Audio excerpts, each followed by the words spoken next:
Well, here's John in Shelbyville, Kentucky. Great to have you on the program, sir. Hi. Such an honor to speak with you, Russ. Thank you very much. My father turned me on to your show in the early 90s, and I can't thank you enough for what you've meant to my education. Well, thank you, sir, very much.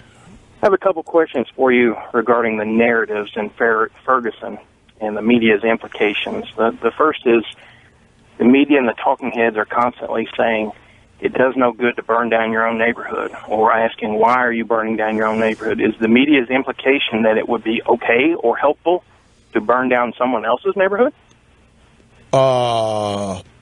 Maybe inadvertently. It's a legitimate question. Why are you burning down your own neighborhood?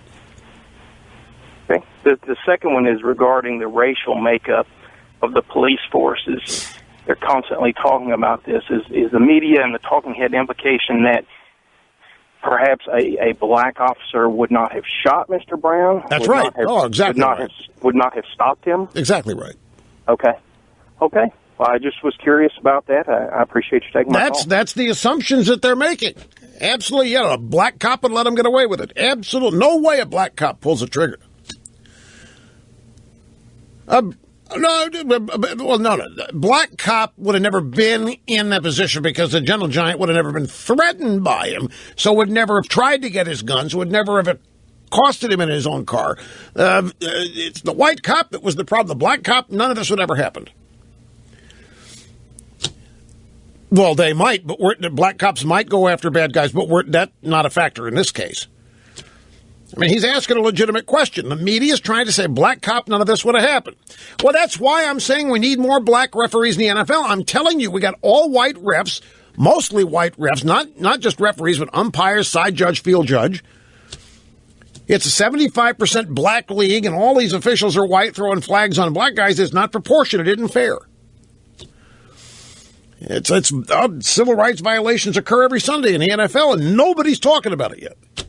I'm trying to be on the forerunner here, bringing this like I was with Kooks.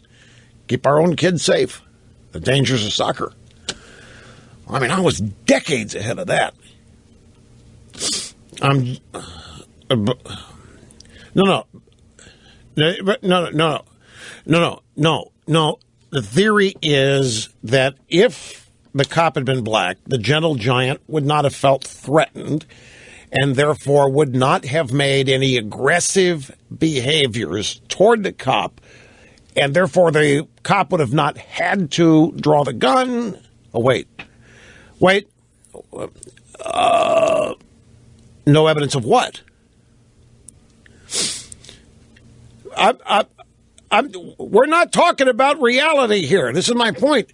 They are constructing, for the purposes of the media, they're constructing an alternative reality that the white cop was the problem because just the presence of the white cop was provocative enough to cause the Gentle Giant to do things he wouldn't have done if the cop had been black. He wouldn't have felt threatened with a black cop. Therefore, he would have not acted aggressively, and therefore no gun would have been drawn, and no trigger would have been pulled, and no bullet would have been fired, and no cigarillos would have had to be returned. I don't know. I'm just, the storekeeper wasn't black. Why was he robbed? But nothing was done about that. See, they let the Gentle Giant run out with his cigarillos rather than confronting him on it. So there were no injuries in the Quick Mart or whatever it is. You're acting me.